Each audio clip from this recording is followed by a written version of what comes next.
We'll hear argument this morning in Case 23-124, Harrington versus Purdue Pharma. Mr. Gannon. Mr. Chief Justice, and may it please the Court. The Court of Appeals approved a Chapter 11 reorganization plan that will release claims that Purdue Pharma's creditors have against other non-debtors, principally the Sackler family members, who took billions of dollars from Purdue in the years before Purdue's bankruptcy, but have not filed for bankruptcy protection themselves and have made only a portion of their assets available to the estate in Purdue's bankruptcy. The Court of Appeals found authority for that release in a catch-all provision of Chapter 11. Section 1123b6 says a plan may include any other appropriate provision not inconsistent with the applicable provisions of this title. But this release goes beyond what the statute authorizes, as construed in its context, and it also conflicts with the basic nuts and bolts of the Bankruptcy Code's comprehensive scheme. It permits the Sacklers to decide how much they're going to contribute. It grants the Sacklers the functional equivalent of a discharge, what they might get if they themselves were in bankruptcy, though even such a discharge would not extend, as this one does, to claims involving fraud and willful misconduct. And even though Section 524E expressly provides that the discharge of a debtor does not affect the liability of any other entity. This release extinguishes personal property rights, the creditor's state law choices in action, that do not belong to the bankruptcy estate. That result is not supported by any historical analog in equity, and it raises significant constitutional questions that should be avoided in the absence of a clear command from Congress. This Court should hold that non-consensual third-party releases are not authorized by the Bankruptcy Code. I welcome the Court's questions. Mr. Garr, under your reading of these provisions of the Bankruptcy Code, are consensual agreements or releases acceptable? We do think consensual releases are acceptable. What's the difference? On what provision in the Code do you rely for that?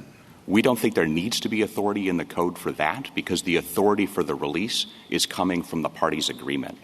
There's no need to use a bankruptcy power to forcibly resolve claims that don't actually belong to the estate or seek estate property, and there wouldn't be a need for an injunction at that point. So you're saying that the mere fact that they consent gives the bankruptcy court authority? No, well, we are saying that the bankruptcy court can acknowledge the parties' agreement, but we're saying whether that goes in the plan, I think, is an administrative question there. The force of the release is coming from the parties' agreement. Conceptually, though, what's the difference between a consensual and a non-consensual release? Conceptually, the difference is that the party is surrendering its property right with its consent, and therefore it doesn't present the same problems that we have with a non-consensual release. Well, I can see that from a due process standpoint, but from standpoint of the bankruptcy court resolving that, I don't see what the difference is. Well, the difference is that, as I said at the beginning of this answer, you don't need the forcible authority of the Bankruptcy Code or the bankruptcy court to extinguish the property right there. It's been extinguished by virtue of the agreement of the parties. And so if the parties have agreed that this is the terms of the agreement, the plan may be contingent upon that side agreement, but that doesn't mean that the bankruptcy court needs to give its imprimatur to that agreement in order for it to be enforceable. It's already separately enforceable.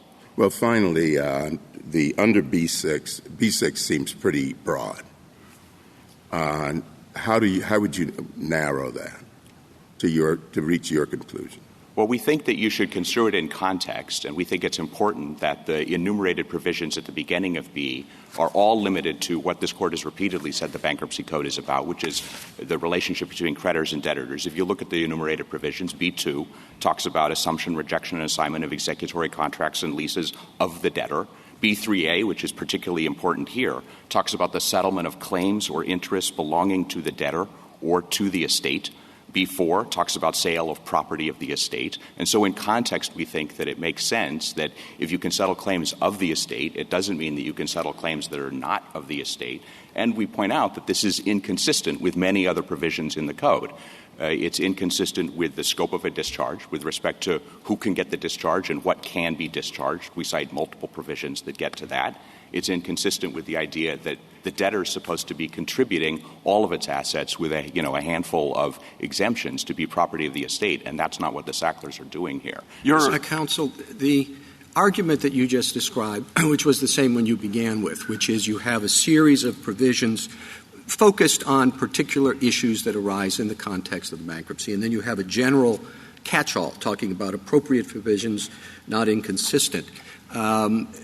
It seems to me that that's a fairly clear case for the application of what is called our major questions doctrine. In other words, whether or not the bankruptcy court can reach beyond the bankruptcy to bind people who are neither creditors nor debtors in the bankruptcy on the basis of not only it's B6 after 1 through 5 are fairly focused, and this one's sort of a general catch-all, which others are trying to seek broad authority.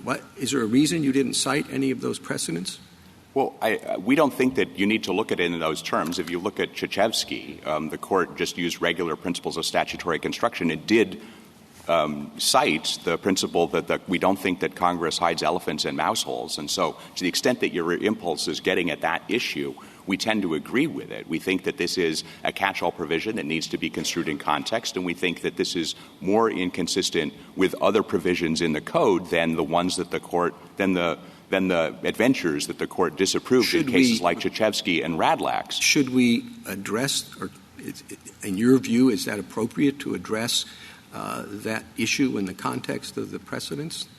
Well, or is it appropriate for you to challenge your adversary's position on that basis? Well, I'm not going to deny that this is a big deal for bankruptcy, but the reason we think that we win is because this departs from the Bankruptcy Code, not because we think that it's of such inherent significance that only Congress needs to be the one to address it. We think that if Congress had a catch-all provision that were broad enough to permit something like this, that may be okay. We don't think we need that in this instance. We think that Krzyzewski shows us that you can get there on regular statutory construction principles that don't deal with the questions that the court has been using in the major questions doctrine in its more recent cases. Well, don't you think that this is the sort of problem that should be addressed by somebody, either by Congress or by this court? As a practical matter, let's consider what's involved here. As I understand it, the Sacklers, the Bankruptcy Court, the creditors, Purdue, and just about everybody else in this litigation thinks that the Sacklers' funds in spendthrift trusts overseas are unreachable. Do you agree with that? And if you do agree with that, is this the best deal that's available for the creditors? Well, I don't think we have a reason to think that spendthrift trusts overseas might be unreachable. I do think that the Sacklers think that they are at risk, and that's why they've offered up $6 billion here. And I think to the extent that the other side is saying this is the best possible deal, we think that that's a reason why wide-scale consent is more likely to be a viable solution here, and yet it's appropriate for us as a watchdog for the bankruptcy system to say that the court can't exceed its statutory authority here, and it can't simply redistribute others' private property rights because we think that that's the best deal available and it would serve the greatest good for the greatest number. You think they are reachable? I certainly think that the spendthrift trust assets in the United States are reachable, but I think that would be something that would be could be explored if there were a bankruptcy with the Sacklers. But I think that it's important to recognize here that $4.2 billion was the last best possible deal when we were before the bankruptcy court, and they said that that's take it or leave it. $4.2 billion is what you get. We need a non-consensual release in order to get it. But then when the district court went the other way, all of a sudden they were able to produce 39% more money, $1.675 extra billion. So what is consent? I'm sorry. Just one more follow-up. What if the bankruptcy court were faced with a situation where funds like this are not reachable?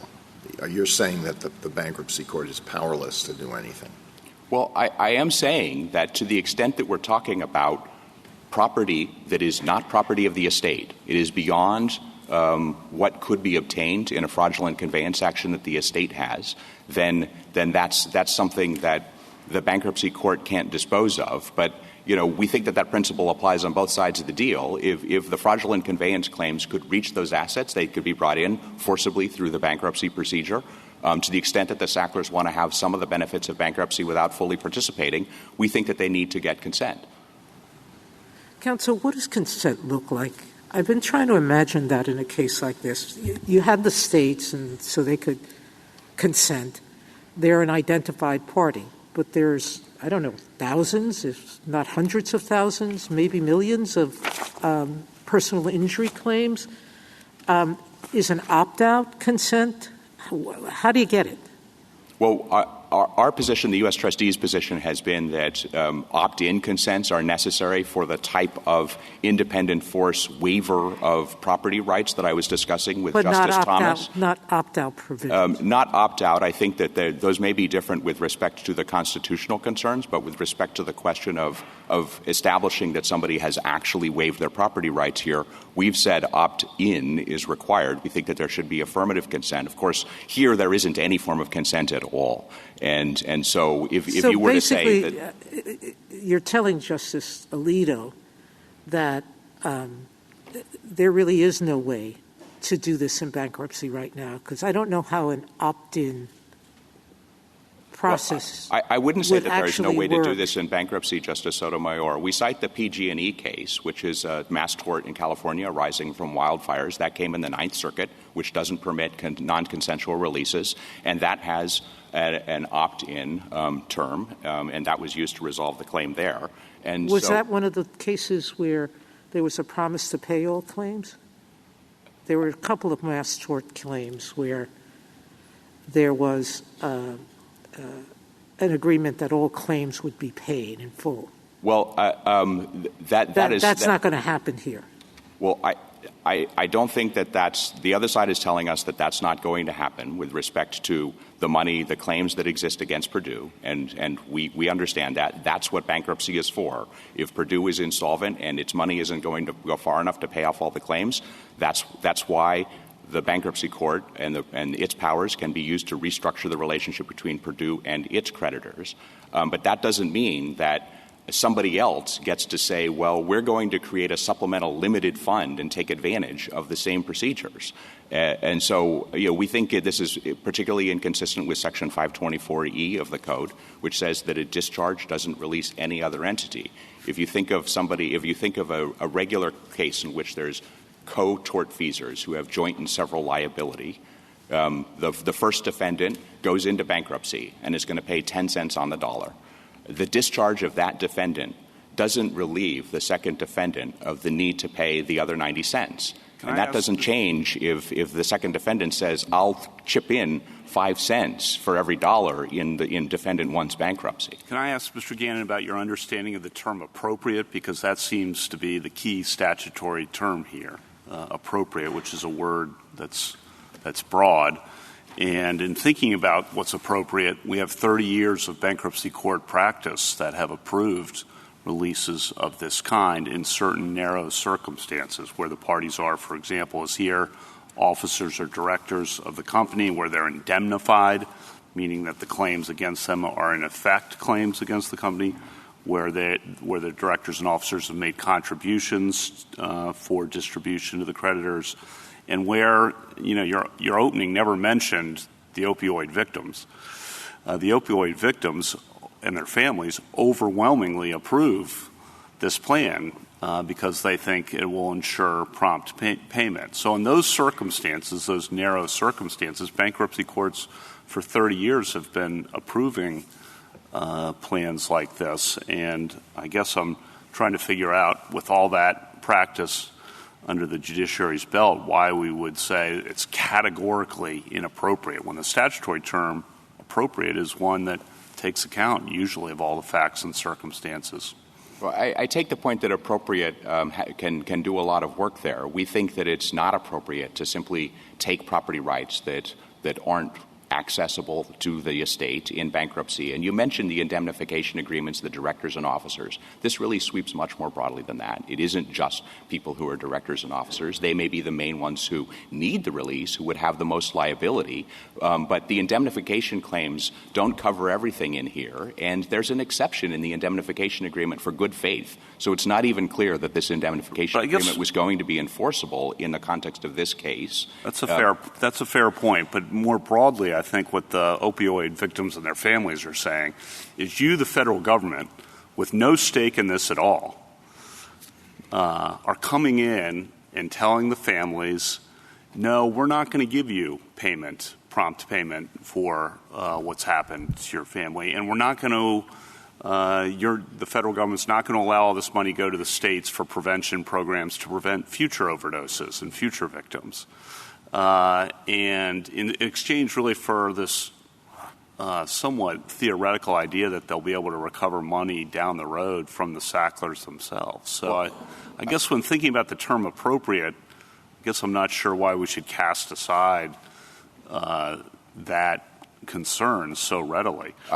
I don't think we're casting it aside. I think we are saying why are they all 2,600 creditors, personal injury victims who objected to this plan. Yeah. And we do think that... it's 3%. What if it were 1%, 0.1%?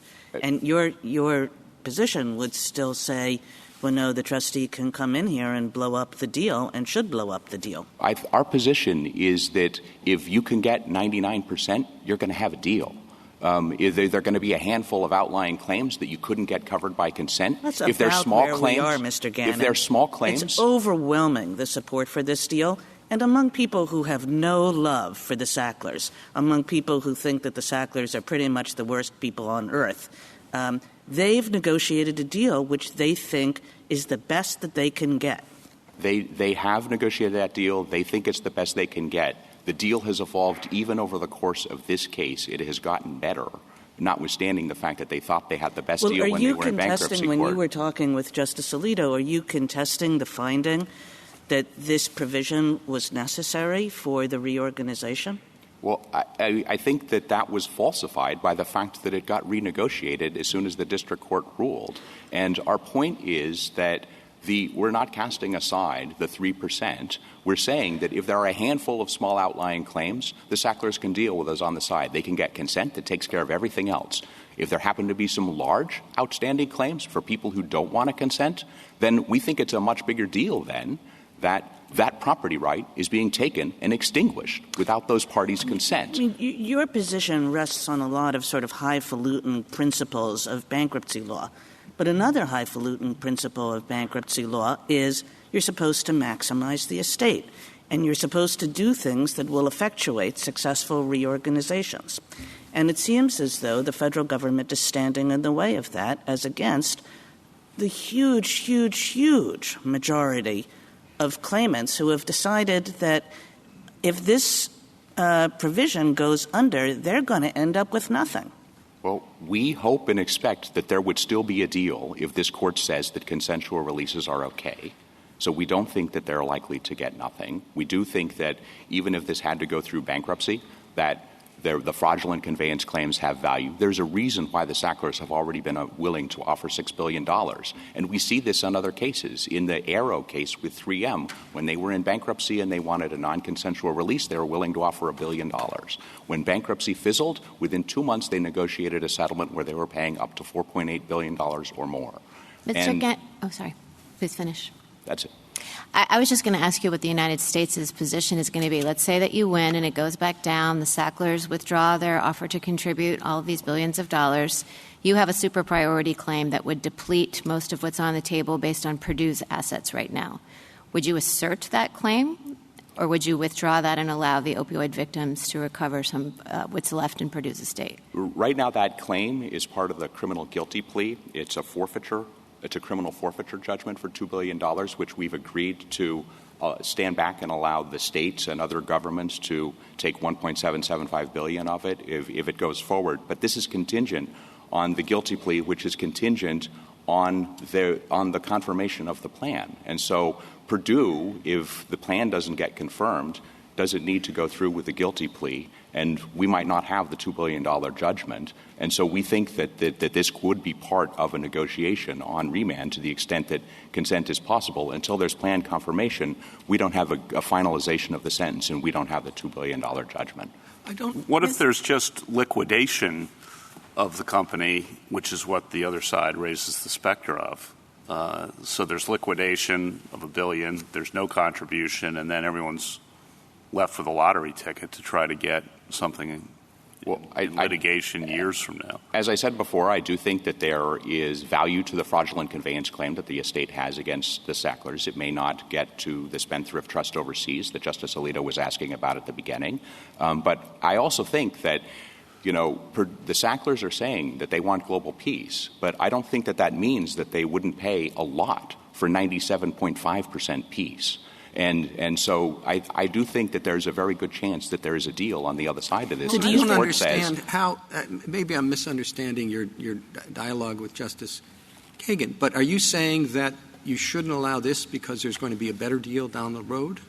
That is not what we're saying. We're saying you shouldn't allow this because it takes property that is not part of the estate and disposes it as part of the bankruptcy. And I'm saying to the argument that this is necessary and bankruptcy courts should just do the best they can, that we're not even persuaded that this is necessarily going to be the best deal. Well, that's what I'm wondering. You say, so if your point is it's not going to be the best deal, it might be a better deal.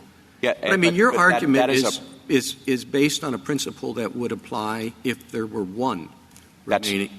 That is correct, Mr. Chief Justice. Okay, so you would be here making the same argument if everything was as the way it is, except that in terms of the claimants who do not want to be bound by the order of the Bankruptcy Code, there was just one of them. I would say that to the extent that their claim is not property of the estate, it can't be forcibly extinguished by the bankruptcy court. And Mr. Gannon, and if that's an outlier, sorry, go ahead. And if that's an outlying claim that couldn't be included in a consensual agreement, then it can presumably be handled on the side. If it turns out that there are too many outlying claims and the Sacklers end up being insolvent because of this, then bankruptcy for them might be the answer to that. But right now, a non-consensual deal or a single bankruptcy proceeding just might not be the answer to this situation. And I had understood that the reason why you're saying that is because you're not necessarily hanging your argument on the appropriate language of the statute, but instead you're saying that it's inconsistent with the Bankruptcy Code to allow for this process. Am I right about that? I mean, Justice Kavanaugh brought up appropriateness, and I'm just trying to understand if that's the hook that the government is resting on or the government is making the argument about inconsistency. I think we're making both arguments. We do think that this is inconsistent with several provisions of the Code, the ones that talk about the scope of a discharge, who's eligible for it, whether it could include things like claims for fraud and willful misconduct, whether you have to provide all of your assets, because we do think that this release with the injunction is the equivalent, the functional equivalent of a discharge for the Sacklers, that makes it inconsistent with the way the Bankruptcy Code operates. I would also say that may make it inappropriate, and it's not appropriate in light of the colloquy I had with the Chief Justice about B1 through B6. We just don't think that this is the sort of thing that would be living in that catch-all provision at the end of that Right. list. I guess I'm just a little worried about hanging it on appropriate because I'm trying to understand the standard by which you are evaluating that. I mean, if we're just talking about appropriate in the sort of general sense of people agree with it and many people would like it to happen, then I guess you don't get appropriate. But if we're looking at appropriate and inconsistent relative to the overall purposes of the Bankruptcy Code, the various provisions that you've pointed out, then I suspect you do. Yeah, and I think that we could win under either of those rationales, and I think that in cases like energy resources, the court reached its conclusion when this provision was located under B5 by just saying that instance was something where the provision was consistent with the traditional understanding and it was part of the bankruptcy court's authority to modify creditor-debtor relationships. And we don't have that here. And so that's why we think that it doesn't fit within either half of the catch-all provision. Can you speak to the respondent's suggestion that the only way that something is inconsistent with the Bankruptcy Code is if it directly contradicts a provision of the code? Is that the government's understanding of inconsistent? No, and I don't think that was the way the court had construed other cases like Chechevsky and Radlax, where the court looked at provisions, looked at things that bankruptcy courts were trying to do, and said, now this is something that isn't expressly prohibited by any provision of the code, but that doesn't mean that it isn't sufficiently inconsistent with other parts of the code that it's permissible. And so in Radlax, the inability to prevent a secured creditor from using credit bidding when there was an auction for assets was permitted under – you couldn't prevent a creditor from using credit bidding in an auction under one provision, and the court said that means that you can't use another provision to allow that. And so here we would draw a similar inference from the idea that in B3A you can settle claims that belong to the estate. That doesn't mean that you can settle claims that don't belong to the estate. Thank you, counsel. Justice Thomas? Mr. Gann, once again, taking the position that whether or not the analysis is consistent or inconsistent with the code, would you again tell me why a consensual agreement or release is consistent with the code? We think that it's consistent because it is not extinguishing a property right without the property owner's consent. We think that all over the law that consent is a basis for parties to agree to waive their rights. We cite the Lawyer Against Department of Justice case for that. And because the court then does not need to use the powers of the Bankruptcy Code to extinguish the property right, that doesn't need to be part of the plan. The plan doesn't need to say, I am hereby releasing this claim. The claim has already been released by the force of the party's contractual agreement. There doesn't need to be an injunction that says you can't enforce that claim that you already waived in a contract because that contract is going to be separately enforceable. And so the consensual release doesn't need the force of the Bankruptcy Code and the bankruptcy court in order to take effect. And what exactly is the interest of the trustee in doing that, in undoing this? Well, as I said before, we think that we do have a watchdog role, and I'm not sure if you're asking the standing question. Yeah, well, in a sense I am, because it seems as though, and there's been some discussion about that that the vast majority or overwhelming majority of those who have claims are interested in having this resolved. But the trustee has a separate role, and I'm just wondering what exactly is that role, and why is it that you're able to come in and undo something that has such overwhelming agreement? Well, we're able to come in because Congress specifically said under Section 307 that the trustee can raise and appear can raise and may appear and be heard on any issue in a case under the Bankruptcy Code. But normally you see someone like the Attorney General has separate authority to regulate, specific to enforce certain provisions, and it doesn't seem that you have that here. Well, the trustee has been given this watchdog role and has been told by Congress to participate in these proceedings. The trustee cannot initiate a Chapter 11 proceeding, but is expressly authorized to raise issues in a Chapter 11 proceeding, and the trustee does this in hundreds of cases a year. We cite a statistic in our opening brief, and we were a party in the district court, in the bankruptcy court, in the district court, in the Court of Appeals, and we are doing that with Congress's imprimatur that it is the trustee's watchdog role that helps ensure that there's a disinterested observer who is able to ensure that the bankruptcy courts are applying the Bankruptcy Code appropriately. And so our interest is in having the bankruptcy laws enforced appropriately. Justice Alito? You argue that we should adopt your interpretation because it avoids a difficult constitutional question. Are you willing to express a view about whether this is constitutional? Well, I think that the constitutional concerns, we haven't raised it in this court as a separate constitutional question because we think that constitutional avoidance is sufficient to get us there. But I think that the fact that there's not even an opt-out release means that there's a due process problem under the way this court has dealt with class action cases where the court has said that plaintiffs have a due process right to remove themselves from a class. And there is an enforceable extinguishment of property rights. And the other side says there's a hearing with respect to that, but it's a hearing that didn't even consider the merits of the claim. It specifically said that you get nothing. That doesn't even matter because I think that it's just better enough that you're getting more for the other claim. And as I said before, we don't think that that's the right analysis if you had joint and several liability for co-tortfeasors. It certainly can't be the analysis when you have claims that don't even overlap as much as those claims do. Thank you. Justice Sotomayor? We have a separate petition in Highland Capital. And the amici briefs argue that, or suggest that your argument here about non-consensual third-party releases affects the question of exculpation clauses for professional services firms that for firms that work on a bankruptcy. Does it? And how do you get around? I know you're not arguing that case, but you are arguing that third-party releases, it appears you want a broad ruling that all third-party releases, unless they're consensual, are not permitted.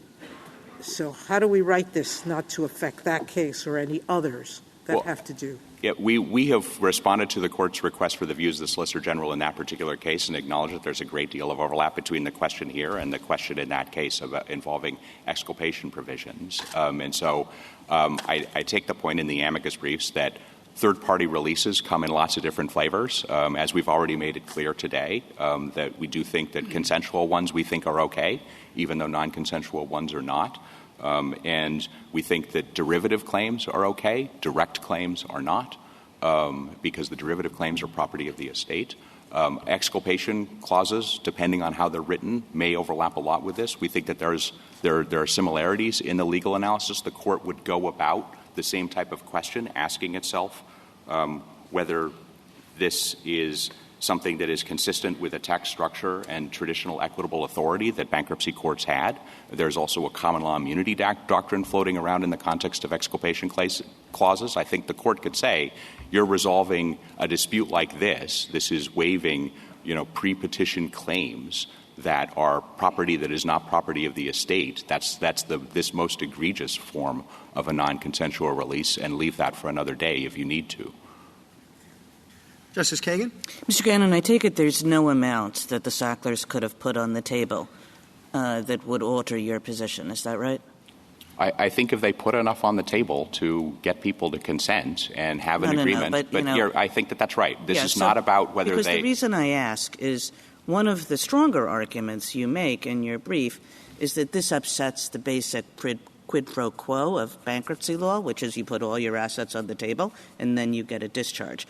But suppose, in fact, that the Sacklers had put all their assets on the table. Why shouldn't that change the analysis under your own theory? Well, I suppose that if it really is that, and we know that it's everything, even though we haven't had all the safeguards of the bankruptcy process, then that would feel different. I still think that it's important that they need to go through the same process and be subject, then they would get the release. But I think if they were willing to do that, then maybe they get consent. I'm not sure why they wouldn't want to be in bankruptcy if they're really giving up all of their assets. It's possibly, really a truly hypothetical. But it seems that your basic position would still apply if there was one kind of nutcase holdout. And so I guess I'm wondering why one nutcase holdout should hold up something like this. Well, and our view is that if that person is making a claim for an amount of money that they're never going to be able to get, then they should go to trial on that. They should settle it. They should do whatever they need to do in order to deal with that claim on the side. If it's a significant claim and somebody doesn't want to waive it, we think that you don't have to consider that person a nutcase to say that it's their right to decide whether or not they get to waive their personal property rights. Thank you. Justice Gorsuch? Even if they put all their assets on the table, they still wouldn't get a release for fraud, right? That's not if somebody were willing to pursue that claim after the bankruptcy. That's correct, Justice Gorsuch. And so that their assets, not just in the past, but in the future, would be potentially attachable by creditors, correct? That is absolutely correct, Justice Gorsuch, and that may well be a reason why it would still seem quite inconsistent with the Bankruptcy Code for that deal to be approved. Right. And then your discussion with Justice Alito about constitutional concerns, you mentioned due process. How about the Seventh Amendment, which you just briefly alluded to in response to Justice Kagan as well? We've raised the Seventh Amendment as a statutory argument in light of the provision of Title 28 that says nothing in the Bankruptcy Code will derogate from that in the context of wrongful death and personal injury claims. So we do think that that's a significant issue here. And it's notable that this plan accounts for Seventh Amendment rights for people who have claims against Purdue, but not for those who have claims against the Sacklers. And so the amicus briefs discuss the Seventh Amendment itself more extensively. Yeah, I just wanted to make sure you agreed with them and saw nothing in them that was erroneous. No, this is we think that there are private claims here that the Seventh Amendment would apply to. Yeah, thank you. Justice Kavanaugh? Some of your rhetoric, as compared to your position, but some of your rhetoric today has been that the Sacklers just haven't put in enough, in particular in your colloquy with Justice Kagan. Your position's like there's no amount that they could do. But your rhetoric's been they haven't put in enough. On that point, isn't the discovery process that the Bankruptcy Court commissioned and oversaw that was very thorough, at least from this perspective, you may have critiques of it, designed to ensure that the amount contributed by, in this case, the directors and officers and the like, is an appropriate amount to increase the value of the res and therefore help the ultimate creditors and victims? I take the point that there was discovery into that. There's more information about these assets than there usually is for assets that aren't property of the estate. I take that point. Part of that was getting into the question of what the value of the fraudulent conveyance claims would be here. That's important information that's been available to the process, and the Bankruptcy Court had that information before it. But we still don't think that that's the same thing as saying that the Sacklers have actually made all of their assets available to the estate. That's the big distinction, is that nothing in bankruptcy would let somebody say, I'm insolvent because I've decided that only a certain portion of my assets should be used to pay my debt. The deal isn't that. You have to come in and say that — Keep going. To the extent that things are property of the estate, this is what I'm making available to satisfy claims against me. I think the problem and maybe the disconnect between you and the opioid victims is you're implying or even saying, if you just can't reject this plan, there's going to be more money available down the road from the Sacklers. And I don't think you're accounting for the uncertainty of liability, first of all, the uncertainty of the indemnification, insurance, contribution claims, and the uncertainty of recovery. And so the point of this provision, as it's been applied for 30 years, is to take into account those uncertainties in thinking about whether this is a appropriate settlement and overall plan. So what's your response to that? Well, I understand that, and the main reason why what you call my rhetoric today has been about how they haven't put in enough has been in part in response to questions about, isn't this the best deal? And I think that the record shows that what the best deal is here depends in large part on what negotiating leverage they have. And if the court says that non-consensual releases aren't part of that, the deal may change. I certainly take the point that there's a lot of uncertainty, and all the people on the other side of this table and lots of other people have been involved in years of conversations about what the best possible deal could be. And the views of the opioid victims and their families is not – doesn't matter. I'm not saying it doesn't matter. I think you are. I think your position is saying it doesn't matter. Our position is saying that there are other opioid victims with also heartbreaking and tragic losses that are saying we are not consenting to have our property rights forcibly extinguished in this way. We are not comfortable with being part of this proceeding as you have designed it. One last question, which is you made a distinction between derivative claims and direct claims, which I understand from your brief as well. But I think a big theory of the other side, and I touched on this earlier, is that the releases here combined with the contributions to the res are helping the overall res because the indemnification provisions would mean, in essence, that a suit against the Sacklers would be a suit against Purdue. And you touched on that earlier, but that's still a sticking point, so I just want to make sure I have that down. In other words, when they rope them into this plan. In essence, they're helping to protect the res because those suits would, if indemnified, deplete the res. Yes, I take the point. I want to make it clear that there's no doubt here that this plan the release here does apply both to direct claims and derivative claims. They're both enumerated separately on page 274 of the Joint Appendix. And the lower courts agreed about the fact that there are some direct claims here. The indemnification provision, as I mentioned before, Justice Kavanaugh, that's something that doesn't apply to all of the claims that are at issue here. Even to the extent that it does apply, there's a good faith exception, and therefore it may be for naught. Even apart from that, under Section 502, that it could be disallowed precisely because it's contingent, or there could be equitable subordination under Section 510, where it could be said that this claim should stand behind the claims of the victims, who should be able to take before the Sacklers can collect on whatever's left of their indemnification claim, which will only apply to some of these claims against them, and to the extent that the good faith exception hasn't been triggered. Thank you.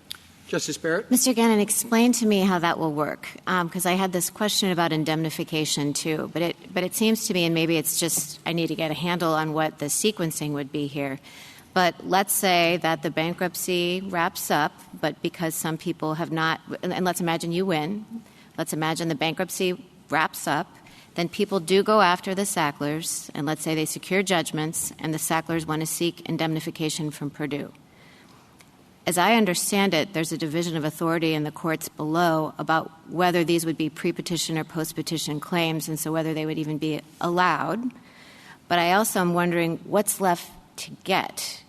So if they're bringing these indemnification claims, and Purdue has been restructured, where are they going to get money anyway? So I just don't understand how it affects the res in the way that the respondents say. Yeah, frankly, I'm not sure where that would happen in this case, in part because of the question you have about whether these would be considered pre-petition or post-petition indemnification claims. I do think that equitable subordination could still be an answer here to the extent that any of them were pre-petition. I'm not sure how it would be resolved against a reorganized Purdue after the fact. If it's a post-petition claim, then it may still be available against them.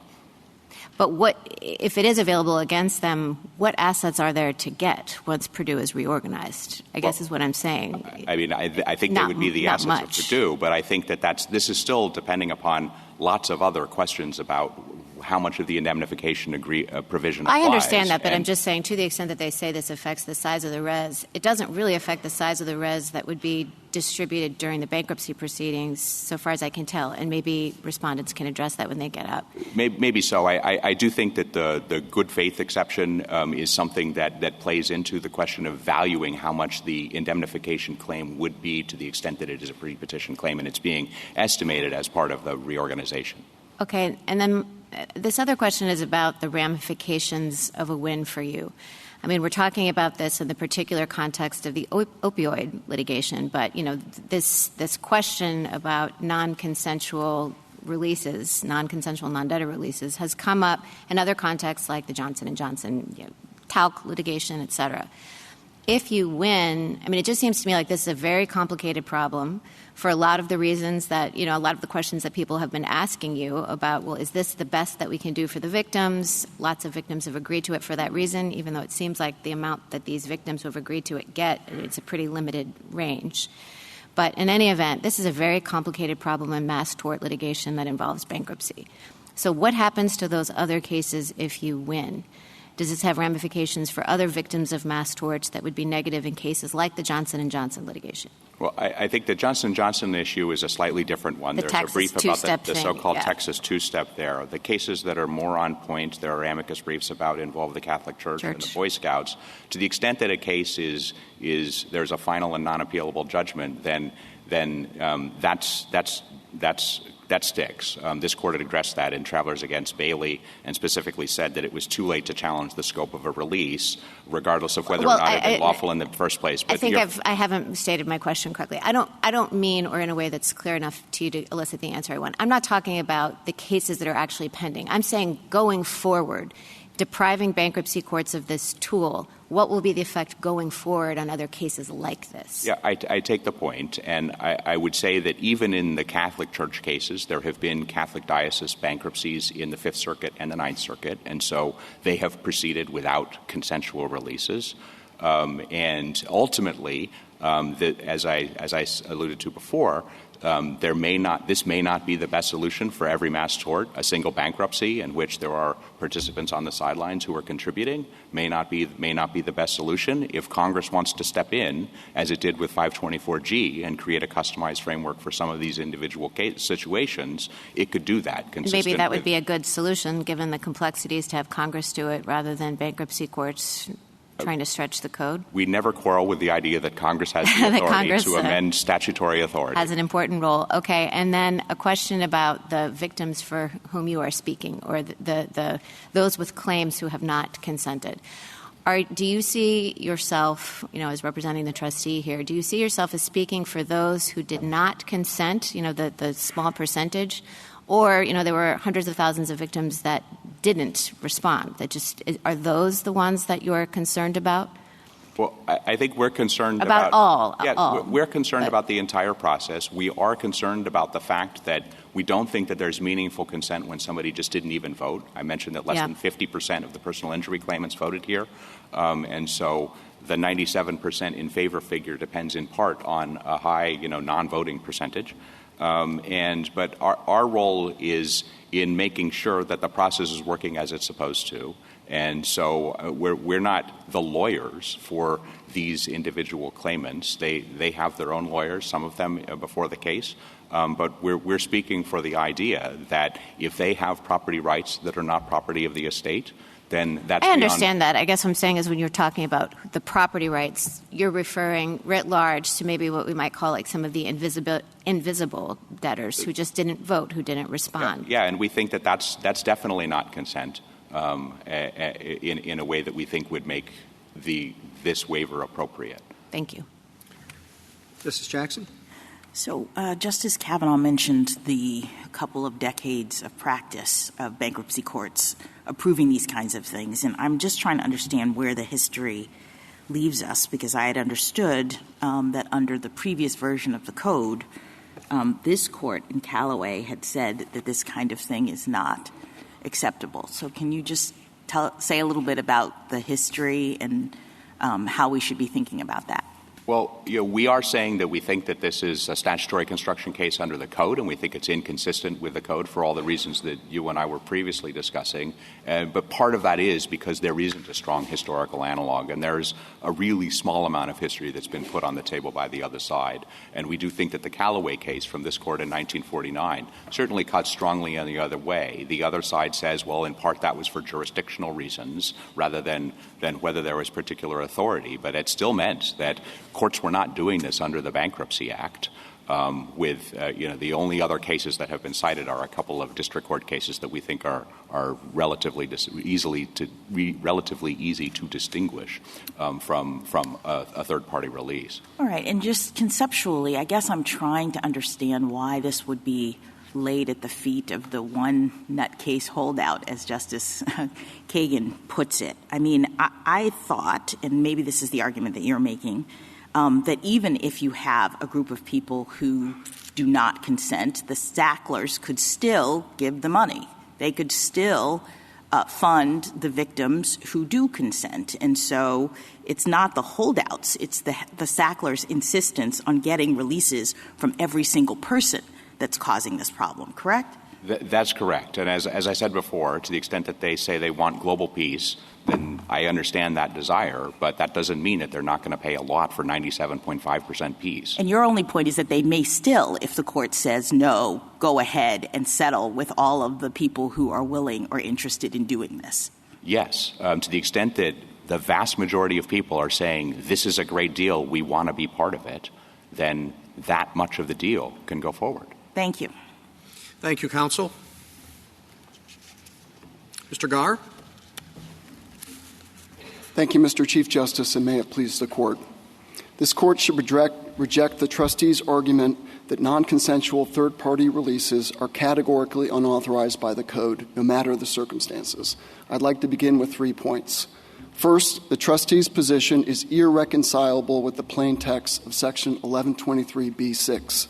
Congress's use of any and appropriate terms of breadth and flexibility refute the trustee's position that third-party releases are never authorized in any circumstances. Second, this case illustrates how third-party releases can and do directly advance the core objectives of bankruptcy in appropriate and appropriately limited circumstances. Because of the inextricable relationship between Purdue and the Sackler directors and officers of Purdue, victims have filed identical claims against Purdue and the Sacklers for the same injuries based on the same conduct. Everyone agrees that the claims against Purdue can be channeled to the creditor trusts. The releases simply prevent creditors from jumping the line and depleting the estate through the back door by suing the Sacklers for the same injuries based on the same exact conduct involving Purdue. That explains why the creditors and victims themselves insisted on and have overwhelmingly approved the releases.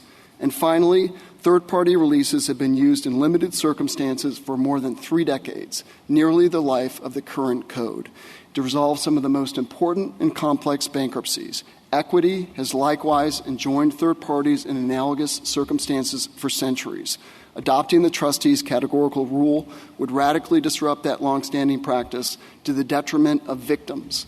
If the trustee succeeds here, the billions of dollars that the plan allocates for opioid abatement and compensation will evaporate.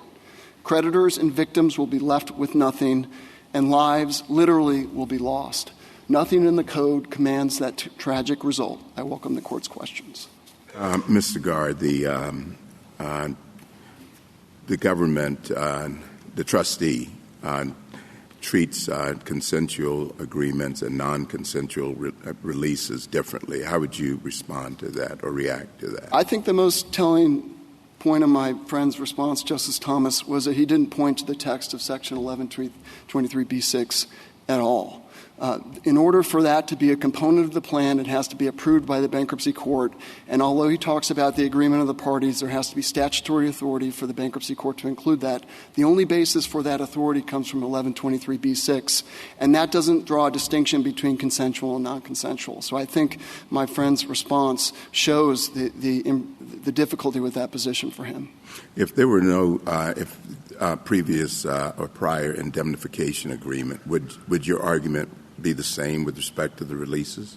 It would be, Your Honor, because for the simple fact that the sheer litigation of these claims against the Sacklers, because they must include on Purdue's own conduct to be subject to the releases, would inundate and overwhelm Purdue and deplete the race. And that's the simple fact due to the nature of these claims. Mr. Garr, as I suggested to Mr. Gannon, I thought that one of the government's stronger arguments is this idea that there's a fundamental bargain in bankruptcy law, which is you get a discharge when you put all your assets on the table to be divided up among your creditors. And I think everybody thinks that the Sacklers didn't come anywhere close to doing that. And the question is, why should they get the discharge that usually goes to a bankrupt person once they've put all their assets on the table without having put all their assets on the table? Right. Well, let me first say, Justice Kagan, that the point of this proceeding is not to make the life as difficult as possible for the Sacklers. It's to maximize recovery and fairly and equitably distribute it to the victims. Second, I think I guess what I'm suggesting is that this is a fundamental principle of bankruptcy law, and when we're trying to read this provision and figure out what powers it gives to the bankruptcy court and what not, it would be a kind of extraordinary thing if we gave the power to basically subvert this basic bargain in bankruptcy law. Right. And that goes to my second point, Justice Kagan, which is that they're not getting a discharge. They're getting a release. And there's a fundamental difference between that. A discharge in bankruptcy law is essentially immunity from all claims except for narrow exceptions, whereas the releases here apply only to one set of claims, pre-petition claims by creditors based on the debtor's own conduct. That is not a discharge. In some ways, they're getting a better deal than the usual bankruptcy discharge because, as Justice Gorsuch indicated, they're being protected from claims of fraud and claims of willful misconduct. So, yeah, in some ways they're getting not quite as much, but in some ways they're getting much more. So I think that underscores And again, without putting what I take to be, anything near their entire pot of assets on the table. So as to the individual debtors, Your Honor, I think that underscores the fundamental difference between this reorganization proceeding and individual debtor proceedings. The exceptions from discharge for fraud apply to individuals, not corporate reorganizations. In this case, everybody agrees that the many claims for fraud against Purdue can be channeled to the trusts. And that's because in this reorganization proceeding, the focus is on maximizing the estate and equitably distributing it to all of the victims. And what the trustee proposes here is fundamentally at odds with that core objective of bankruptcy. And again, as Your Honor's questioning pointed out, it doesn't matter how much money the Sacklers would put into this. Their position is the same. Non-consensual releases can never be authorized by the code. Well, but even if they could be authorized, Mr. Gare, as you said at the beginning, why would this be an appropriate situation to allow it? So Justice Kagan says they're not putting all of their assets on the table. But my understanding is that not only are they not doing that, but most of the assets we're talking about were originally in the company, and that they actually took the assets from the company, which started the set of circumstances in which the company now doesn't have enough money to pay the creditors. So even if there was a world in which categorically we wouldn't say you can never do these kinds of releases, why wouldn't this be a clear situation in which we would not allow it? Well, first, the trustee's position is it doesn't matter on the circumstances, but this case actually illustrates exactly why these releases should be allowed, Justice Jackson. I mean, first of all, on the transfers, most of that, 40% of that money went to paying taxes. Of what's left, 97% of that is in the $6 billion that's in this settlement. The bankruptcy court here made careful findings that without this contribution not only was substantial and fair, but it was the best that was available here for the victims. And there are also serious collection issues that the bankruptcy court found, Justice Alito, that if this settlement doesn't go forward, then victims would likely, even if they prevailed on their claims, prevent serious issues about being able to collect on that at the Only end because of the the Sacklers have taken the money offshore, right? I mean, it's not like by operation of law it's necessary to do this. It is necessary to do this because the Sacklers have taken the money and are not willing to give it back unless they have this condition. And I'll add to that, if I could just piggyback on to what Justice Jackson said, the money, I mean, I take your point about 40% of the money that they took from the corporation going to the payment of taxes. But as Justice Jackson rightly points out, the 97% of the money after tax that they're contributing is all money that they took out of the corporation. And to your point to Justice Kagan about, well, this is a corporate restructuring and so the fraud position doesn't apply, take Justice Kagan's point to be, but if the Sacklers went into individual bankruptcy, which is what this is saving them from, those fraud exceptions would apply.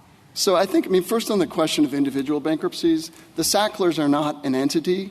Many of them live overseas. Much of what we talk about the Sacklers are actually trusts that aren't amenable to the bankruptcy process. So we're talking about, a very small number of individuals that even could declare bankruptcy. Their net worth of the Sackler directors and officers in the United States is about $1.2 billion. The $6 billion obviously exceeds that. And again, the trustee acknowledged below that their position would be the same if the Sacklers were putting $10 billion into this Mr. Garland, settlement. let me see if I can come at it this way. So we're being asked to interpret 1123B6. And you'd agree that the term appropriate doesn't mean anything goes, right? Correct. It has some limits. And we would normally look for those limits, for example, in the structure of the Bankruptcy Code and other surrounding provisions, right? I don't want to say structure in a broad sense because I don't think just how about talking statutory about context? But certainly you would look at other provisions. Okay, all right. And we might look at historic equity practice. I think that could be relevant, Your Honor. And we might look at background constitutional concerns. Yes, you would interpret in any statute, Your Honor, but with respect to constitutional doubt, though, that wouldn't apply where the statutory terms are. But you'd agree we wouldn't turn a blind eye to the Constitution of the United States when interpreting a statute. Well, unless the statute was unambiguous, Your Honor. And here I think it's unambiguous that it applies to at least some releases. I'll take that as good enough for my purposes. When we look at the background structure of the Bankruptcy Code, it has a couple of important provisions, right? One is you got to put everything on the table, as we've been discussing, right? Yes. And the other is that, at least with respect to individuals, you don't get off the hook for fraud, right? With respect to an individual proceedings, Your Honor, not in this proceeding as to the corporate debtor. And then when we look at historic equity practice, I think you got a couple of cases from the 1600s and a couple of district court cases more recently, and pretty much nothing else. So, I'm happy There's a lot running the other way, all right? Of those, with respect to the statute itself, I think one word that we haven't talked about today is applicable.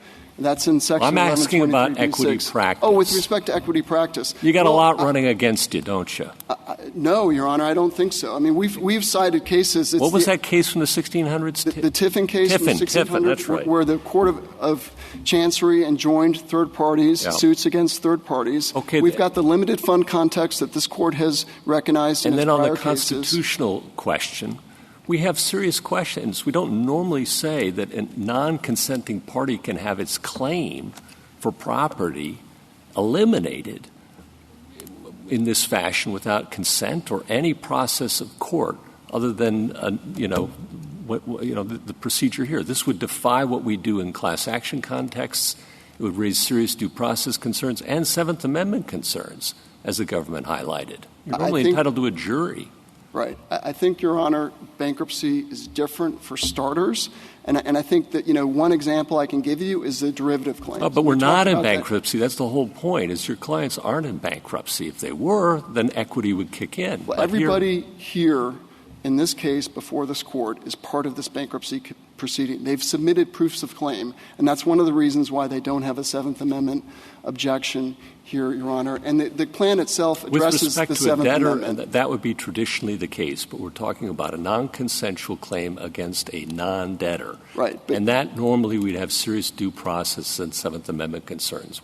So I can give you several examples of where the Court has recognized that, or where it's allowed generally. The derivative claims. These are claims held by third parties. Intentional fraudulent transfer claims, alter ego claims, veil-piercing claims, breaches of fiduciary duty. By virtue of bankruptcy law, those claims are taken away from the creditors, the third parties, put in the estate, and settled, even though if they had held those claims, they would have gotten recovery directly. So that history, no one disputes that here, my friend acknowledged it today, is fundamentally inconsistent with its position. Enjoining third-party litigation. This Court in the Celotex case recognized that bankruptcy courts can enjoin suits between non-debtors, specifically citing third-party releases in these sorts of cases. It cited the Dulcan Shield case. The Energy Resources case, Your Honor. This Court recognized that 1123b6 applied in the context where what the release did was discharge the liability of a non-debtor, the officer of the company, to another non-debtor, the IRS. In fact, the fact that 1123b6 would allow a bankruptcy court to tell the IRS how to allocate its tax funds and effectively discharge the liability of someone from IRS taxes is even more extraordinary than what we're talking about here. 524G, Your Honor, a situation where Congress specifically allowed these sorts of releases. If these constitutional concerns are real, then 524G is unconstitutional, and this Court, frankly, is going to take a wrecking ball to the Bankruptcy Code, given the situations in which bankruptcy courts are allowed to dispose of, eliminate, defeat, stand in the way of property interests that you don't see outside of bankruptcy. There's no question about that. And I think with respect to a lot of these constitutional questions, they really ought to be dealt with on an as-applied basis. The only issue before this Court is one of statutory authority. And it's Counsel, can we talk a little bit about what is direct and what's derivative? Sure. In some ways, neither side has satisfied me in answering that. I always thought that any release in bankruptcy would stop suits for derivative claims, correct? Fraudulent conveyance claims are derivative claims that belong those claims belong to Purdue, and those can be settled by Purdue, correct? So that's right, Your Honor, insofar as what the law does is take those away from the third parties, their property interests, just like the claims, the direct claims, and the state takes them over and can settle them. So that's correct. And I take it from the government's brief that the settlement can include an extinguishment of all derivative claims. I haven't understood why the personal injury claims are not derivative claims, also because generally these pills were sold by the corporation, not by the individuals. And so I'm a little lost as to why the personal injury claims are considered derivative. I'm sorry, are considered direct. Right. I do understand that there are some consumer laws, state consumer laws, that could be viewed as direct claims. But I'm sort of — help me out. So, Your Honor, I think one of the reasons why it's confusing is that because any direct claims that are subject to the releases here are functionally indistinguishable from the derivative claims for this reason. The releases, as carefully narrowed by the bankruptcy court, only apply to claims that are dependent on Purdue's own conduct. So this, but that's not a definition in my mind. So the definition, Your Honor, is that derivative claims apply to conduct that's, generalized as to everyone. Any creditor could assert that claim. So the claim that the Sacklers were involved with Purdue in mismarketing OxyContin or selling it to the wrong people, those are generalized claims. The exception would be if you had a claim that one of the Sacklers, some of whom are doctors, say sold OxyContin out of their dorm room. That would be a particularized claim to that consumer. That would be a direct claim. But the claims here, and I think what's significant is the trustee. But that's just all you're arguing to me right now, because you're still not helping me with the definition, is that issue has to be resolved below.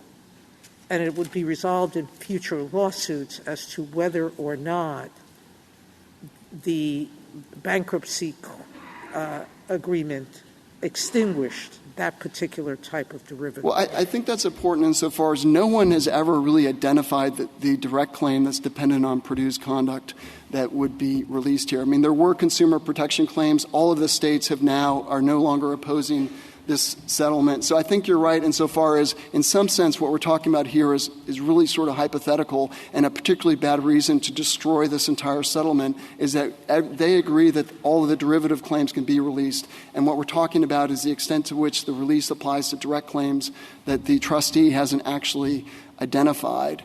But I think the more important point is that the trustee's position is that any release, no matter the circumstances, is not allowed if it's not consensual. Can we talk about your position, though, on that? Because sure.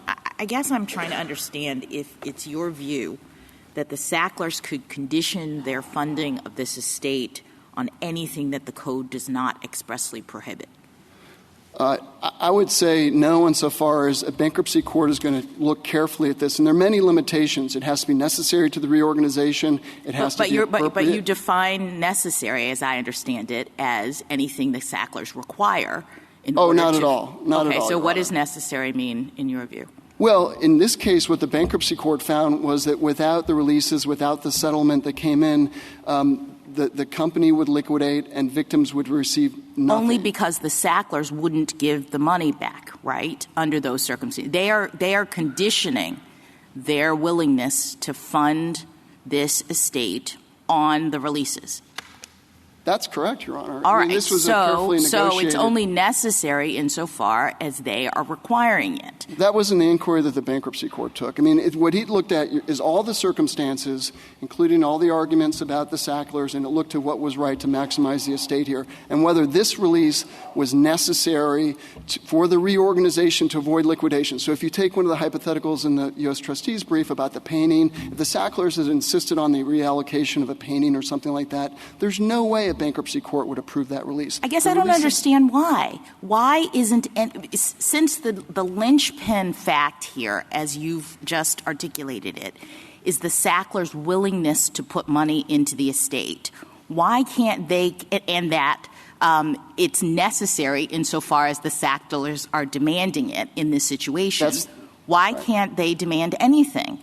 and let that be necessary. Why? I don't understand why there's a difference as to it being necessary, in a different way. Right. Of course, in theory, they could demand anything, Your Honor, but you have a bankruptcy court that has to make that determination. You have an Article I court that has to make that determination. You have over 30 years of experience, courts applying a very carefully set of factors that limit the availability of these releases. And in this case, they were necessary because of the direct threat to the race posed by these parallel exact same claims that would be presented by against Purdue, that would be brought against Sackler, and trigger indemnification, contribution, and insurance right, as well as inundate the company through litigation.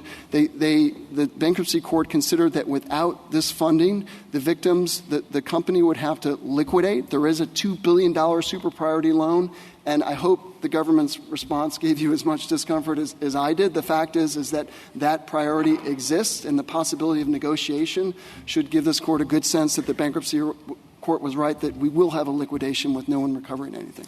Thank you, counsel. Justice Thomas and Justice Alito, Justice Sotomayor, Justice Kagan, Justice Gorsuch, Justice Kavanaugh. A couple questions. On the statutory point of the term appropriate, which to me is key, in isolation, that's a broad term and really helps you.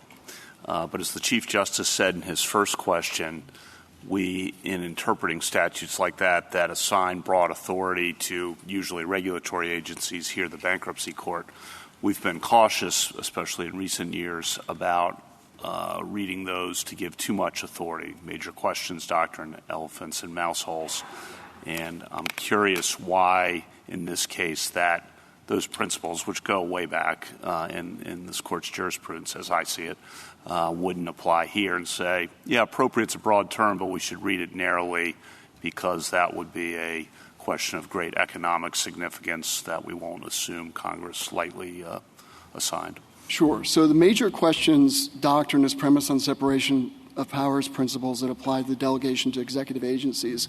This is a provision that applies to the courts, the Article III courts, and exercise delegated authority by the bankruptcy courts. Appropriate is a term of classic breadth that essentially gives the courts a common law role that, while broad, is part and parcel of what bankruptcy courts and equity courts have been doing for centuries in this context. And I think that also answers why this isn't really a major questions problem. This court has never applied the major questions doctrine to a catch-all provision that stands alone and has its own limitations. Keep going. And not given effect to that provision. How about just elephants and mouse holes? We've used that more right. Generally. So 1123b6 is not a mouse hole, Your Honor. It's written in broad terms purposely, given the history here, which was we want the courts to have all the power they can to resolve this bankruptcy. And with respect, it's not an elephant, particularly not when you consider the fact that everyone agrees that the derivative claims, including the intentional fraud claims, can be taken from third parties, commandeered by the estate, and settled. It's consistent with what courts have been doing in enjoining suits between third parties for decades. This court in Celotex recognized that. It's consistent with equity practice. Justice Gorsuch said it was one case, but we've cited a case. They've cited nothing. The Callaway case is completely inapposite. The sale at issue in that case was not necessary to the reorganization, which makes this case completely different. It was under a prior version of the code. This code has much more authority. On standing, I take your point, and this is somewhat of a side point, but I want to get it out. The U.S. trustee doesn't have standing in your view, and I think that's a strong argument. But Ellen Isaacs would have standing. So do we need to get into the U.S. trustee's standing, given that Ellen Isaacs would have standing? So we think that she would, Your Honor, because she hasn't identified the direct claim that's dependent on Purdue's conduct that would be released that she could or would bring. So we don't think that she actually has established standing, notwithstanding that she, like many other victims, have suffered tragic circumstances. But I think that the real problem, the other problem is that what you're left with is the U.S. trustee who comes in here as an interloper with absolutely no financial stake in this resolution has lacked standing. And what you're doing is relying on standing of parties who have forfeited any challenge to the question presented, which would be a very odd thing for this court to do, to decide on this issue of great public importance, particularly to the families and individuals involved. Thank you. Justice Barrett? Just one question, Mr. Garr. So if 1123b6 is as broad as you say, did Congress need to enact 524G to give bankruptcy courts special authority to handle these problems in the asbestos context? Yes. Was that just clarifying, or was it necessary? It was necessary, but because what Congress did is it acted against the backdrop of courts allowing these sorts of releases, and it recognized that. And then it says we need to have a further articulated set of rules for asbestos, particularly because of the unique problem presented there with respect to future claimants. And so it enacted that special set of rules, and then it said in a separate act of Congress, hey, don't infer from this special scheme that the authority didn't already exist. And I think that that 1-2 punch makes it all the more important for this Court not to take that away from Congress. If Congress wants to establish a more articulated set of rules for this, it can, but this Court shouldn't say, as Congress didn't in 1994, that the authority doesn't exist at all, given the plain text of 1123b6. Justice Jackson? Variation on Justice Barrett's question. If B6 is as broad as you say it is, then what are B1 through 5 doing there? In other words, I mean, right before we have a bunch of specific grants of authority, and if B6 means what you say, then why did Congress have to put those in? Oh, sure. I mean, that you could ask that question about any catch-all provision, Your Honor. The point is Congress said these are the things that we want to say you can do, but we want to be extra clear. We want to make clear the Court has all the power to do the things it needs to do as long as they're appropriate. And haven't we normally said in our jurisprudence with respect to statutory interpretation that a catch-all that ends after a list is sort of like in the same nature of the list? It can't be just a totally different, huge thing. I think you would look to the other provisions, but just to be clear, this isn't like the fishing example that Justice Scalia gave, rods, reels, and other equipment. These are all things that grant authority, and then you have this catch-all that does it as well. And I want to be clear, the other provisions of B work directly with B6 here. I mean, for example, B3A gives the estate the authority to settle the estate's own claims. The releases here were necessary to the settlement of those claims. The bankruptcy court found at JA 400. And same, too, for B5, which gives the authority of the bankruptcy estate to modify the rights of creditors. Okay, one final question. With respect to inconsistent in B6, what is your view of the work of inconsistent? I mean, can a plan provision that conflicts with the principles underlying the Bankruptcy Code be inconsistent, or is it your view that it has to be inconsistent with a particular provision? I think the text answers that, Your Honor. It says inconsistent with applicable provisions. So you have to read all that together. And I think when you contrast that with appropriate, you can't read inconsistent with such breadth that it swallows appropriate. The inconsistent is doing a separate thing. It's saying look to other provisions and identify an applicable provision that this conflicts with. And unlike Radlax, Law, and Jevick, you cannot identify that provision. In fact, the only other provision of the Code that specifically addresses third-party releases allows it, while telling courts not to infer for that the authority doesn't already exist. Thank you. Thank you, counsel. Thank you, Your Honor. Mr. Shaw?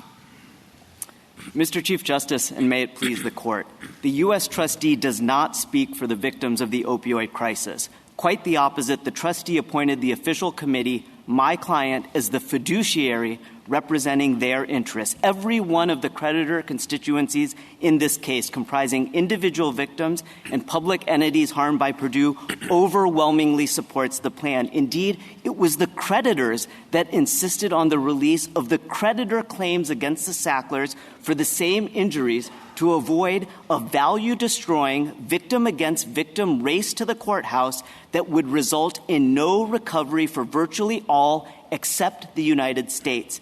That unrebutted finding, grounded in a massive record built on years of creditor-victim-led efforts, refutes the trustee's 11th hour speculation of some magic alternative permitting an equitable victim recovery. That is why the fact finder relied on Section 1123B6's broad terms to approve the tailored release as essential to restructuring the debtor-creditor relationship in this case, on which lives literally depend. I welcome the Court's questions. Mr. Shaw, what would be the difference between if the Sacklers had gone through bankruptcy and discharged us or reached an agreement? How would it look different from the release? Well, Your Honor, I guess it's a hypothetical on multiple levels because, one, it's not clear that the Sacklers are eligible for bankruptcy. But if they did, do that, there are a lot of questions that would need to be answered, including you would have dozens of different bankruptcies, and you would have a free-for-all in competition of reconciling those assets. It would take years, probably decades, if you talk to bankruptcy lawyers, for a victim to see assent from that hypothetical bankruptcy. And I think this is important. The focus under the code, the principles of the code, isn't on a hypothetical Sackler bankruptcy. Even the trustee says the Sacklers as non-debtors aren't even part of the code. The focus should be on the victims, the creditors. The trustee tries to make this case about the Sacklers. It is about the victims. All mass tort third-party releases over the last 35 years, the code has been in force for 45 years. Over the last 35 years, all of those have involved wrongdoers, whether it's contraceptive devices, breast implants, or abuse. But the point is that bankruptcy is not to serve justice in some abstract sense. It's to maximize the estate for fair and equitable distribution. Let's assume that the Sacklers actually filed for bankruptcy. What would it look like? It's unclear what it would look like, Your Honor, Justice Thomas, and I'm not trying to be difficult, but they're not even individuals, a lot of these. These are trusts. They can't file for bankruptcy. If you took an individual Sackler that did, the question is, what are their eligible bankruptcy-eligible assets? As Mr. Garr said, the bankruptcy-eligible assets are about $1 billion of the Sacklers. That's far less than the $6 billion that's put on the table. And then there would be a question of how to distribute those assets when the estimated value of claims here is $40 trillion. So how do you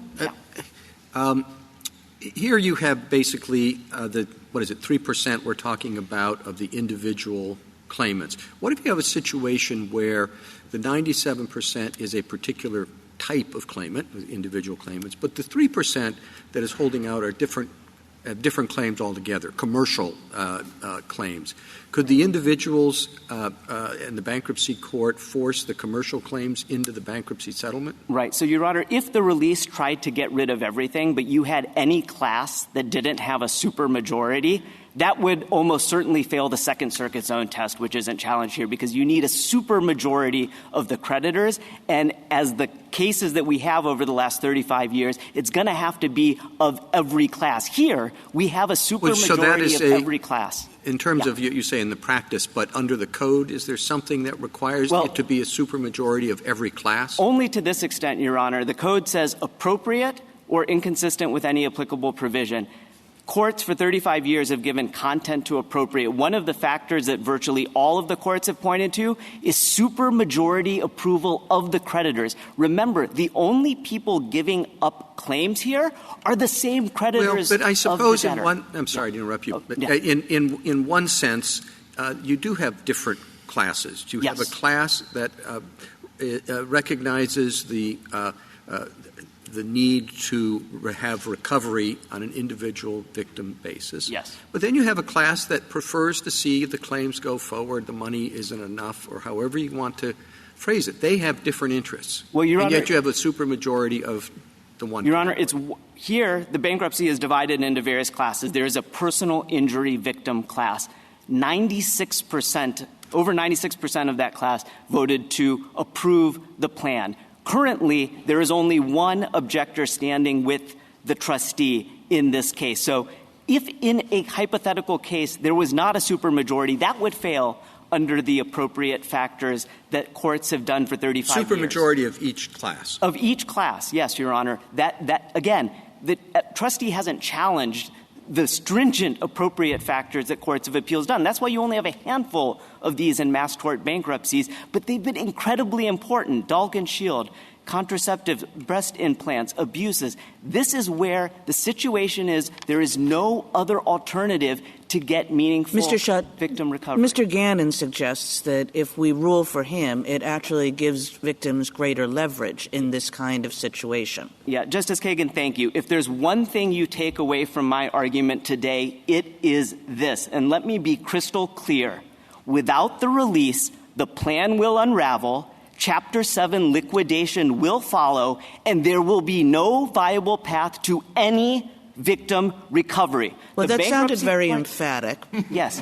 But let me – it's not just me being emphatic, Justice Kagan. I really want to know, why? Because there's something to what Mr. Gannon says. You rule for him, then you have another tool in your toolbox when the people that you represent sit around the table with Purdue and the Sacklers. Here is why. And now I'm going to try to unpack the unrefuted and unrebutted findings of the district court. You can read what the district court or the bankruptcy court said about it. It's a JA 352, JA 365, JA 404, 405. The trustee did not object to any of those findings. That's at footnote 54 of the district court opinion. This is the first time the trustee is objecting to those findings. So let me unpack why. I think it's time well spent. Why the district bankruptcy court made those unrebutted findings that there is no other – forget a better deal. There is no other deal. Here's why. Point number one, without the release, the Sacklers would not settle the estate claims Purdue's most valuable assets. That's because of a classic collective action problem. The Sacklers would face a tsunami of direct creditor claims outside bankruptcy without the release. Just the cost of litigating those creditor claims would foreclose any reasonable settlement because they would be reserving for litigation of those. That's point one. Point two, without a settlement, the U.S. would gobble up the $1.8 billion in the estate right now with its $2 billion super priority claim. There would be $0 to victims out of the estate. Justice Barrett, you asked about that $2 billion super priority claim, and Justice Gannon gave a lot of answers how it's contingent. Let me be very clear, and you can see this in the record. It is not contingent on anything. That $2 billion super priority claim is an order of the court. That is enforceable. It will gobble up the entire estate. There is no gray area about that. That leaves $0 to victims from the estate. So point number three, what does that leave? That leaves a liquidation trustee to litigate the estate claims, but he doesn't have any assets to litigate with, and he has to litigate that in competition with all those direct creditor claims that the release isn't preventing. So just to recap so far, we have no settlement. We have a Chapter 7 liquidation in which the U.S.'s $2 billion priority claim eats up all assets, $0 for victims. You have their estate claims being litigated by a Chapter 7 liquidation trustee who has no assets to litigate them against plaintiffs' lawyers who are suing the Sacklers on all the creditor direct claims. Point number four, if even one of those direct claims, creditor claims, gets to judgment, that could wipe out all of the collectible Sackler assets. These are claims. States hold these consumer protection. These are $10, $20, $30 billion claims. Could you please slow down a little bit? Yes. Those are yes.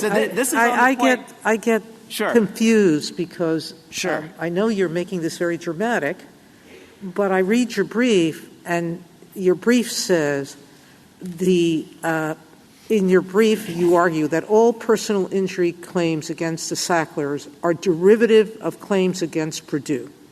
And so only a small subset of claims fall into the non-consensual third-party release of direct claims at issue in this case. That's your brief at 54. Sure. So you're telling me that most claims are derivative and that there's only a few direct claims. So if there's only a few direct claims, how is that going to lead the estate? So, Your Honor, that's because the agreements to not bring all the direct claims are contingent on the release. This is the collective Tell action. Tell me what direct claims exist. All of the ones by the states, Your Honor, the consumer protection. Yeah, but the states are all willing to settle with you. But, Your Honor, this is absolutely critical, Justice Sotomayor. Their agreement to settle is contingent on there being a release because without a release, any one of them can defect if the plan doesn't have a built-in release. They're trying to buy. The other side is saying whether we call it opt-in or opt-out, I'm still not sure why opt-out is not okay. But if all the states are saying consensually, we're going to agree So we're not going to sue you. We're not states. You're telling me that the individual claims are mostly derivative. Your Honor, whether like personal injury and others. We're talking by allowing this, you're talking about a small subset, using your own words, of claims that are direct will survive. How is that going to be an inducement to the Sacklers to pull out of this deal? Because, Your Honor, the large majority of direct claims are only being consensually dropped on there being a release that binds everyone. As soon as, if this court were to accept the trustee's position, but who's and this left? Plan, I'm sorry, okay. you still haven't answered me. Okay, I'm sorry. All the states are going to say, we won't sue you. No. All the states. That's where, if I could stop you respectfully, Justice Sotomayor, that's contingent on there being the release in this plan. Their settlement is black and white contingent on that. As soon as the release goes away, all their direct claims become alive. Thank you, counsel. Okay. Justice Thomas, anything further? Justice Alito? Justice Sotomayor? Justice Kagan? Justice Kavanaugh? What about individual suits against the Sacklers that could happen if you lose this case? There's a liquidation, so you get nothing from the estate. Correct. Individual suits against the Sacklers, why is that not an available path? Just, I know you hit on this, but I want you to finish that. So I think this is critically important. Whatever is available from the Sacklers, whether that's $3 billion, $5 billion, $6 billion, $10 billion, there are about $40 trillion in estimated claims. As soon as one plaintiff is successful, that wipes out the recovery for every other victim. That is why the victims insisted on this release. As soon as one plaintiff is successful, they get the recovery. Every other victim gets exactly $0. That is the most fundamental point, I think, to understand. That is why 97% of the victims agreed to this non-consensual release. They have no love lost for the Sacklers. There is no body of victims, no one who would more like to have retribution against the Sacklers. DOJ obviously can prosecute them, hasn't, but the point is they can only get life-saving abatement and recovery dollars if there is a release, because otherwise the one plaintiff that jumps the line, hits the jackpot first, wipes it out for everyone else. That's about as simple as I can say it. What about the abatement programs? Can you talk about those briefly? Yes. The vast majority of the $6 billion that the Sacklers have contributed and the $1.8 that's in the Purdue estate, $7+ billion, the vast majority of that is going to go to abatement. 50 state AGs signed on to this plan, and the victim signed on to the plan because the multiplying effect of abatement, it will fund abatement, save lives, addiction, prevention.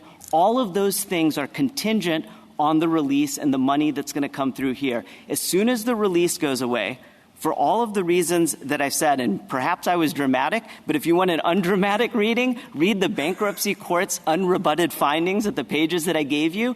It lays out exactly what I did. I was trying to give it some color. But that is what's going to happen.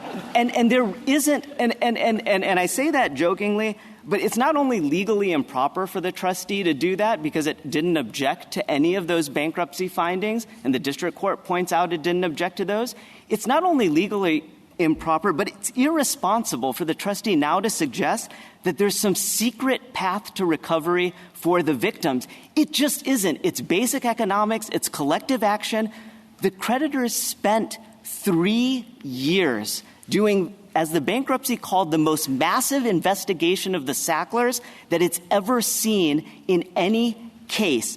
50 state AGs, the official committee, every other victim and creditor group came together exploring every possible avenue and said that conjecture is false. There is no opportunity for a better deal. You can ask Mr. Gannon on rebuttal to point where is the evidence in the record that shows there is a better deal to be had. It does not exist. Every piece of evidence, every factual finding contradicts it. Basic economics, collective action contradict it. It just doesn't exist. They are going to get $0. What explains, in your view, then the United States' position, given that it's not like them to read the word appropriate narrowly? Right, Your Honor. Well, we've been asking ourselves that question. Look, if they may have a legal objection to third-party releases. That's fine. I think if you read 1123b6, if textualism matters, it says it has two limitations. It has to be appropriate. It can't be inconsistent with applicable provisions of the code. It doesn't say inconsistent with some hypothetical bankruptcy. It doesn't say inconsistent with general principles of the code. It could have said that. In fact, Chapter 12 and 13 do say that. If you look at page 21 of the Roy Englert brief, Chapter 12 and 13 has broader provisions. Congress chose specific words here, and those words are inconsistent with an applicable provision. They haven't pointed to any applicable specific provision that the third-party release here conflicts with, because it doesn't. Instead, they go right to general principles of bankruptcy, this basic trade-off of a debtor committing all its assets in exchange for a discharge. We don't have an automatic discharge here. We have a highly negotiated, tailored release that victims need to get compensation that is safeguarded by all the appropriateness factors that judges in a common law fashion have done. Thank you. Justice Barrett. Justice Jackson? So my one nagging concern about your emphatic presentation is I'm thinking about those circuits that do not permit third-party non-consensual releases. Right. And I think if I agree with you or if I believe your forecast about what's supposed to happen or what might happen in this situation, that there would never be a settlement of mass tort cases arising in those circuits, and the government has given several examples here of situations in which once there's a rejection of a bankruptcy effort to take care of this, parties settle in tort. So how do you explain that, if you're right, about what's likely to happen in this situation? Sure. Two things, Justice Jackson. One, it's not my forecast. It's the bankruptcy's forecast. But let me answer your question directly. The only example I heard today was the PG&E example out of the Ninth Circuit. That had a far, far, far smaller body of claimants. If you look at the actual true mass tort bankruptcies where you have nothing near the funds available, like here, we have $1.8 billion in the estate and we have $40 trillion of claims, those Dalkin Shield breast implants, those are only possible with third-party releases. The other example they give, Justice Jackson, is the Arrow bankruptcy.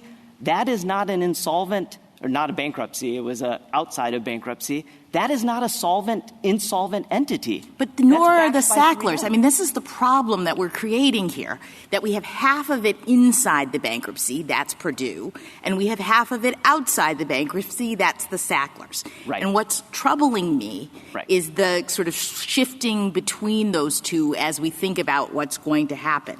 You say in a suit against the Sacklers, if this gets blown up and people are suing the Sacklers, as soon as one victim gets money, then it's wiped out for everybody else. Correct.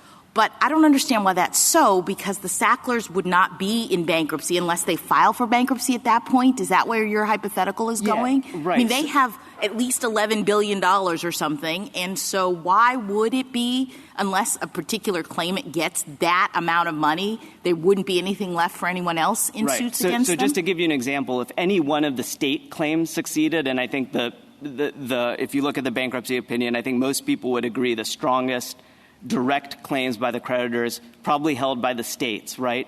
Those are multi-billion-dollar claims. If one of those states were to win, any collectible assets, and the $11 billion figure is their total assets, not and it includes things that are held in overseas spendthrift trusts. But are we looking at what is collectible or not through the lens of bankruptcy? And they're not in bankruptcy, so I don't understand. No, I'm not looking at it through the lens of bankruptcy. Right. And I'll give you this, Justice Jackson. Let's assume all $11 billion, contrary to all fact and the years of investigation. Let's assume all $11 billion is somehow collectible. By the way, that's false. JA 62932, whatever.